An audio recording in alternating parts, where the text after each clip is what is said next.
15th century demographic picture of Anatolia was in many ways a replica of what we find in Europe today.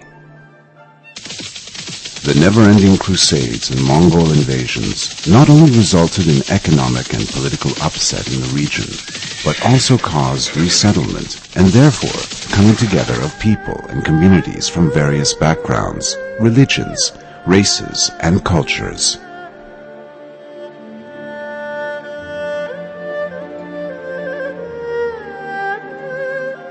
Today's hardly discernible Konya was then in every way a metropolis and world capital.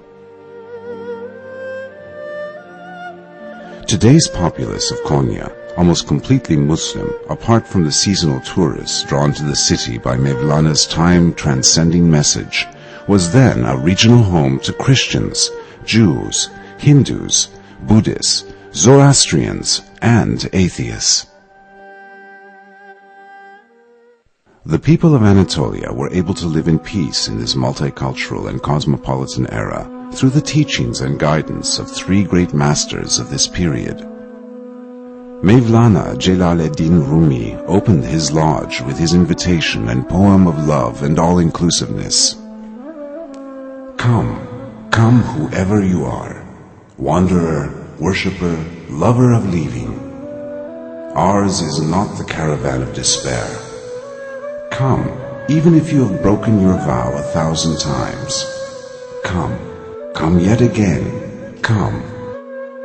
Hacı Bektashi Veli, a contemporary of Mevlana, on the other hand, was preaching the message of hope and love in another region of Anatolia to the people much afflicted by plague and social deprivation.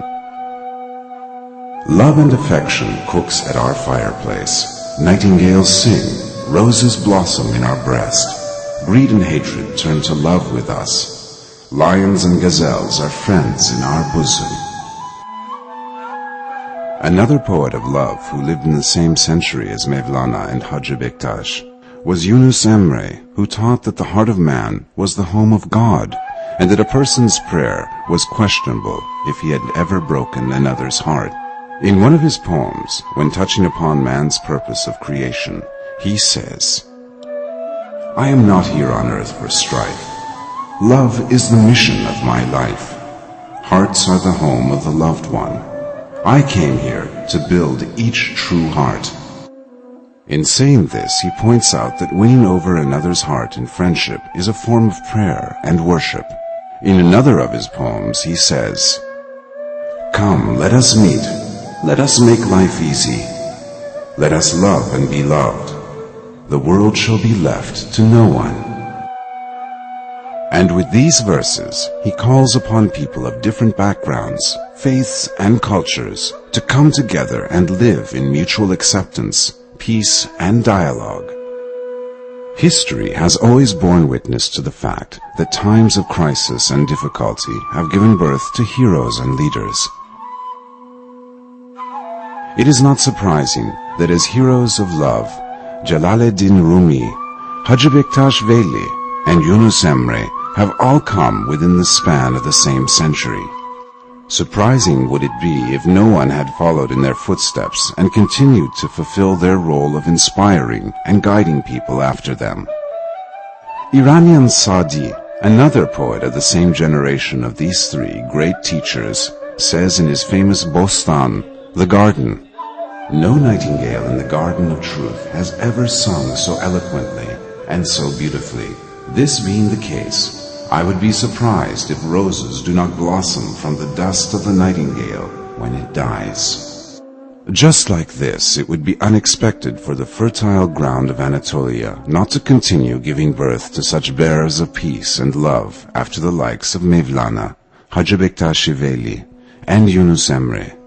In saying one day, Today I am Ahmet, but not the Ahmet of yesterday, Mevlana was alluding to the fact that the love in his poems are the love of the Prophet Muhammad, peace be upon him, and that by passing this love from generation to generation, it will continue to inspire and move scholars and poets to come. Bediüzzaman, another messenger of love, who came 700 years after Mevlana, once said, Had Mevlana lived in my time, he would have written the books that I am now writing. If I had lived in his time, I would have written the Mesnevi like him. In those times, service to the people was like that. Today, it is like this. Rumi's teachings of mutual love and acceptance as espoused in Come, come whoever you are. Yunus Emre's all-embracing message of love as expressed in We love the created because of the Creator cannot just be a thing of the past. Love of the beloved God as expressed in Mevlana's following poem continues to force the dervishes into their spiritual whirling. Love came and spread like blood in my veins and the skin of me. It filled me with the beloved and completely emptied me. The beloved has taken over all parts of my existence. Only my name remains.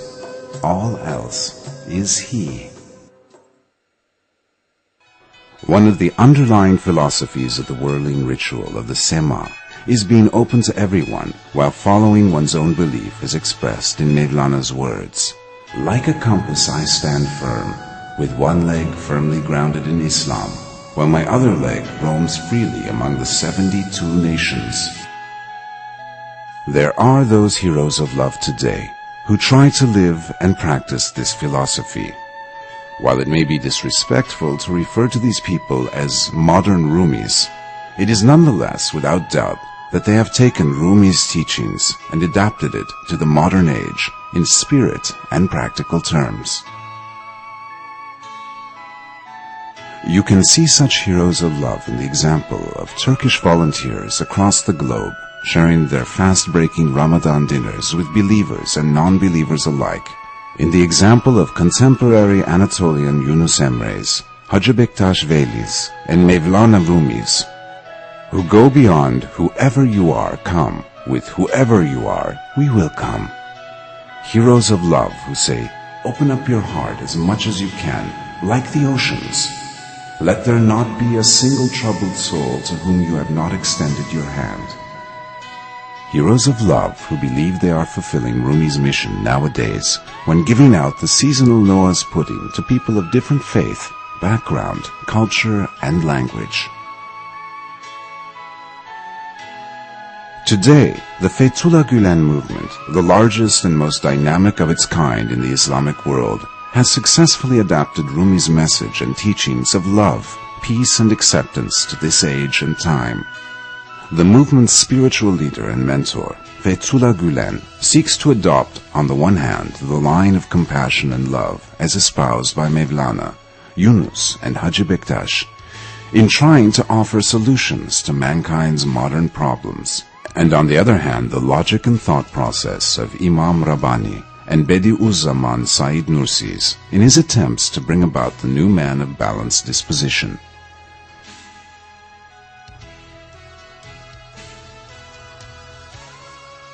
Today, the hundreds of thousands of Turkish volunteers inspired by the ideas and teachings of Fethullah Gülen are spreading his message of love and compassion across the world and seeking to overcome the potential for terrorism, violence, and conflict through the hundreds of schools they've established in more than 80 countries. Their interfaith and intercultural dialogue efforts and transnational media networks. This campaign is not one fought with weapons and guns, but with love.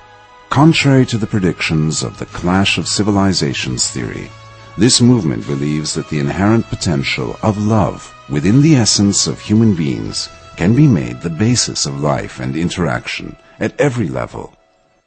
In the words of Mevlana, this effort is about making a Muslim a real Muslim, and man a real man.